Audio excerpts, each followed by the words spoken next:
شروع اللہ کا نام لے کر جو بڑا مہربان نہایت رحم والا ہے۔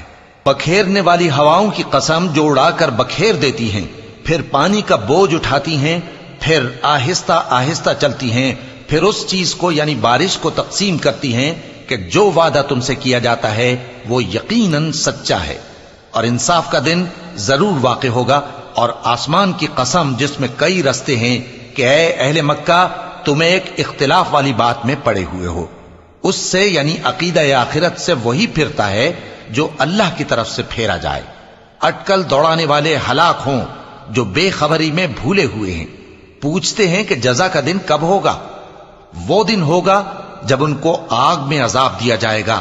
اب اپنی شرارت کا مزہ چکھو، یہ وہی ہے جس کے لیے تم جلدی مچایا کرتے تھے۔ بے شک پرہیزگار بہشتوں اور چشموں میں ہوں گے، اور جو نعمتیں ان کا پروردگار انہیں دیتا ہوگا انہیں لے رہے ہوں گے۔ بے شک وہ اس سے پہلے نیکیاں کرتے تھے، رات کے تھوڑے سے حصے میں سوتے تھے اور صبح کے اوقات میں بخشش مانگا کرتے تھے، اور ان کے مال میں مانگنے والوں اور نہ مانگنے والوں دونوں کا حق ہوتا ہے۔ اور یقین کرنے والوں کے لیے زمین میں بہت سی نشانیاں ہیں اور خود تمہاری جانوں میں، تو کیا تم دیکھتے نہیں؟ اور تمہارا رزق اور جس چیز کا تم سے وعدہ کیا جاتا ہے آسمان میں ہے، تو آسمان اور زمین کے مالک کی قسم یہ اسی طرح قابل یقین ہے جس طرح تم بات کرتے ہو۔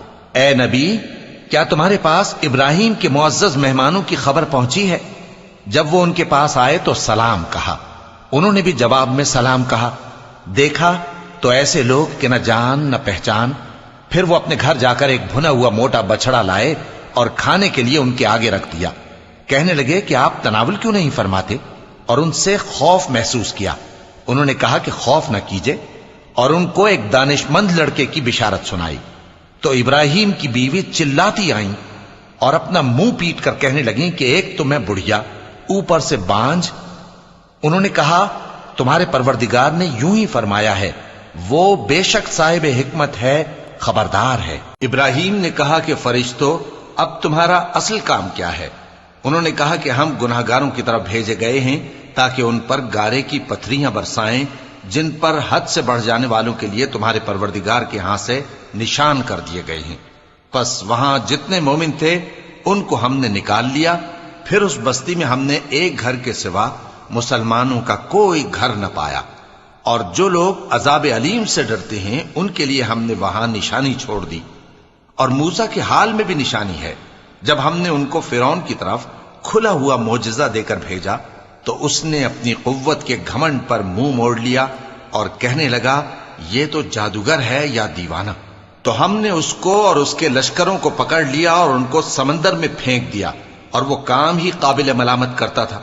اور عاد کی قوم کے حال میں بھی نشانی ہے، جب ہم نے ان پر نامبارک ہوا چلائی، وہ جس چیز پر چلتی اس کو ریزہ ریزہ کیے بغیر نہ چھوڑتی۔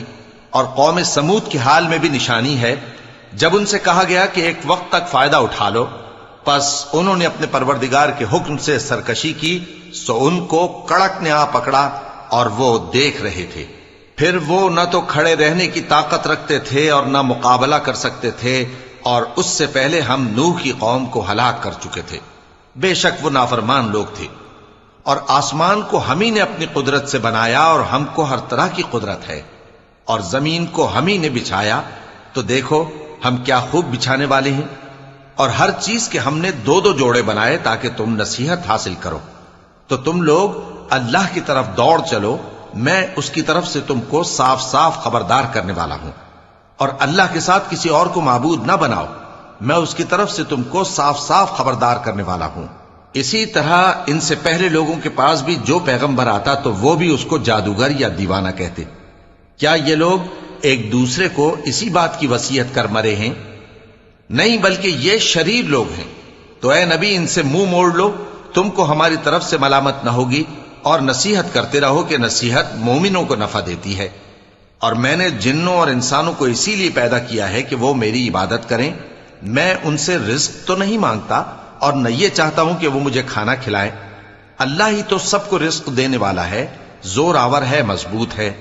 سو کچھ شک نہیں کہ ان ظالموں کے لیے بھی عذاب کی نوبت مقرر ہے، جس طرح ان کے ساتھیوں کی نوبت تھی۔ تو ان کو مجھ سے عذاب جلدی نہیں طلب کرنا چاہیے، پھر جس دن کا ان کافروں سے وعدہ کیا جاتا ہے اس سے ان کے لیے خرابی ہے۔